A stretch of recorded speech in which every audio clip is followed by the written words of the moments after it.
Hello everyone! Happy lunch time sa inyong lahat. Kain po tayo guys. Karating ko lang galing simbahan. So, nagluto ako ng, kaya late na yung lunch ko. Pork chop sa air fryer. Tsaka yung side dish ko is itlog na prinito. Tapos meron ako ditong kamatis. May tuyo at sausawan. Ayan o. Kain po!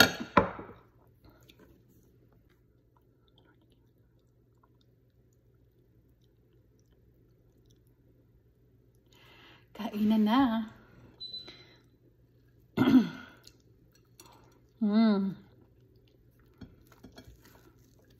Masarap yung pork chop kasi meron siyang nakamarinate ko magdamag. Meron siyang taba-taba na konti.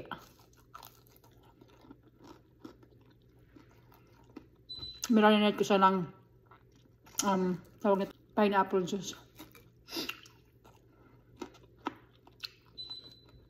Yummy.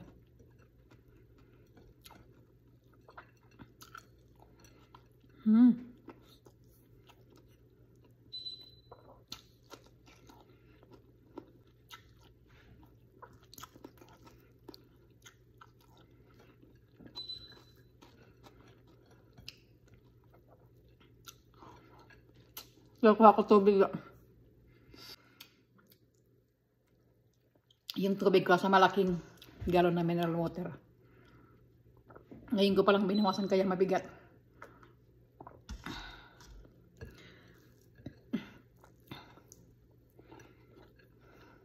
Dito sa Amerika guys, ang hilig ng mga tao gumamit ng disposable ano ba?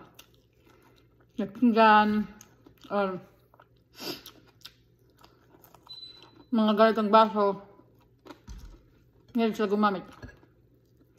Yung partner ko, binibilhan ako ng mga disposable. Sabi ko, ayoko. Gusto ko yung tunay na gagamitin ko.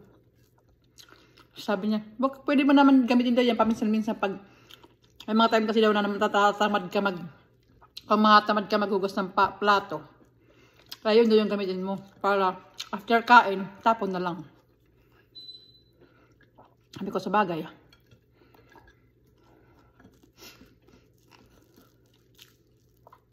Pwede rin.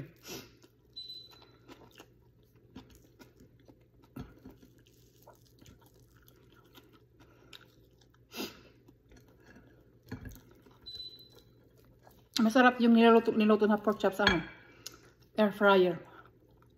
Hindi siya mamantika. Juicy pa siya. So, hindi lang sobrang yung hindi overcook. Kailangan tama lang. Para hindi mawala yung pagka-juice niya.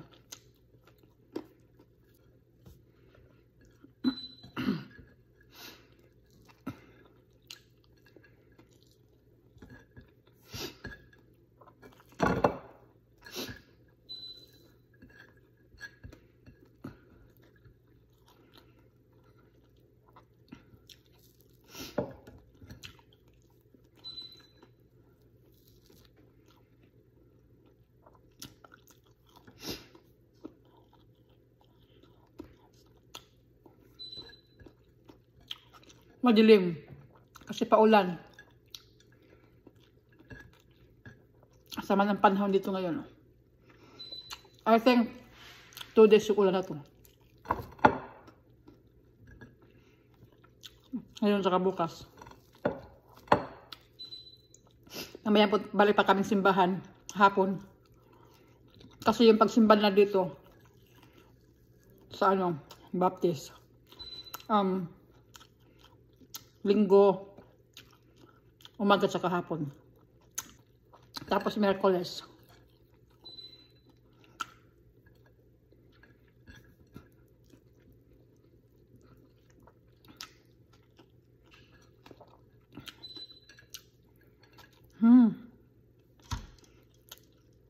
Sarap ng pork chop.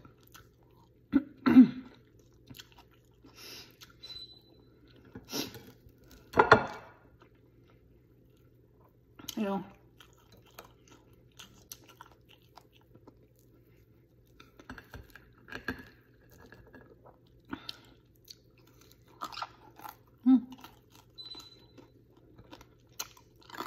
Gusto ko yung dito.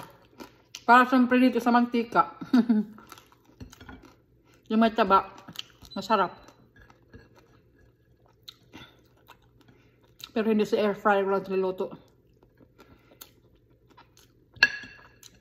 Mas matagal magprito sa air fryer kasi dahan-dahan.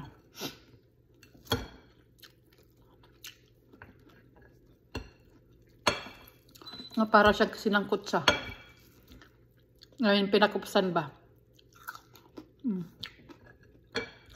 Gusto ko yung lasa.